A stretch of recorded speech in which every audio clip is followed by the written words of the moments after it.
Continuing with Chapter 2, Ethics for IT Workers and IT Users, Part 2 of 4, Codes of Ethics. In this section, we will look at how codes of ethics, professional organizations, certification, and licensing affect the ethical behavior of IT professionals. IT professionals will often interact with those outside of IT.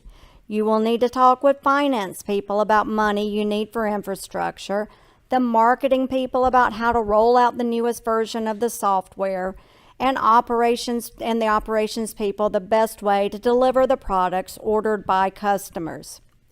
At a minimum, professionals should treat other professionals in line with codes of conduct and societal expectations. One area that has recently been in the news is resume inflation. In the past, people may have been tempted to say they had completed a degree when they had not, that they had worked at Microsoft when they had not, or that they had made a certain salary.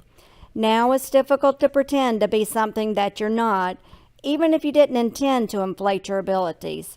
For instance, Yahoo's CEO Scott Thompson recently came under fire and ultimately lost his job for padding his resume. Too much information is available today through an internet search or public records. You can't assume that nobody will find out that you're stretching your qualifications.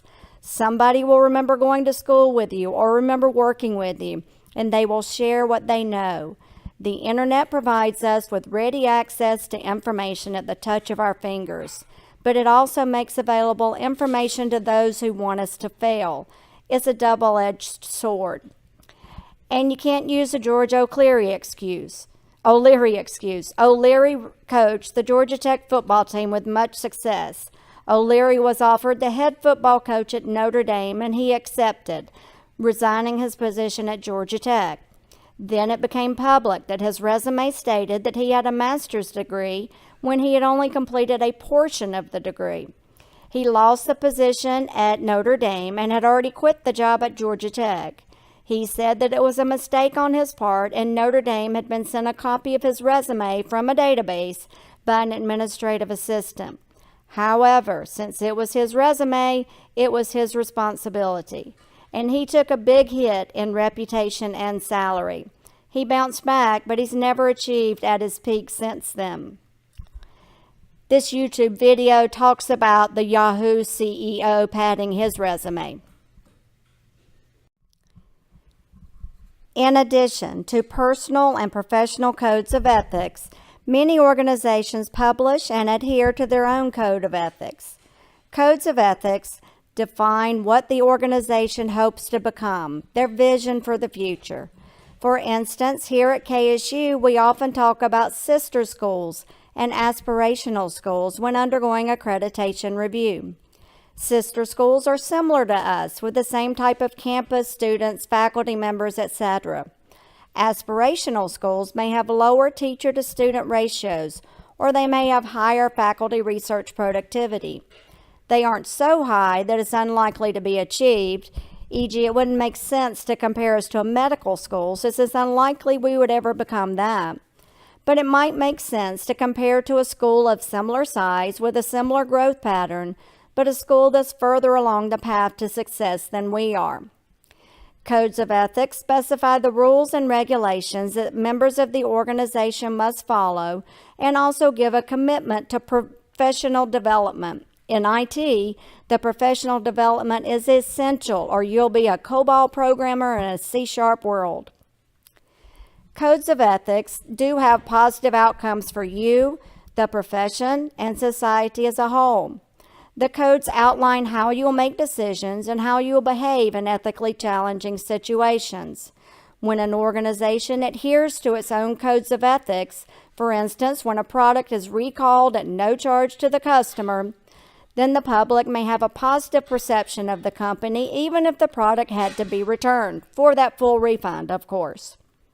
Finally, establishing, following, and reflecting upon the organization's code of ethics gives a starting point or benchmark when you want to see how you're doing. It's like KSU having sister schools and aspirational schools. Sister schools define where we are now, but aspirational schools define where we want to be in the future. Within the ISIAT field, there are numerous groups that claim to speak for the profession. ACM is likely the most well-known group and probably the oldest too, but its code of ethics isn't necessarily better than ISSA or others. Regardless of the organization, a code of ethics lets people know what's important to your organization, the core values that everyone has to follow if they want to work here. Sometimes organizations look to professional organizations to help them create their codes.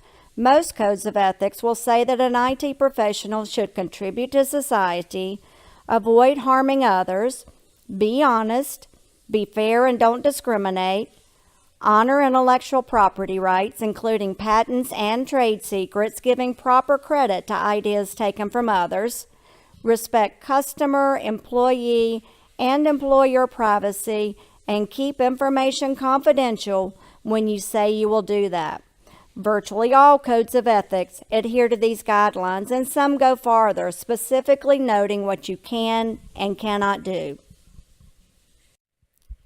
To summarize, professional codes of ethics are important for an organization to have. They clearly state the principles and core values of the company and/or of an occupational group, like Association for IT Professionals or ACM or Project Management Institute, and should serve as a guide for ethical decision making.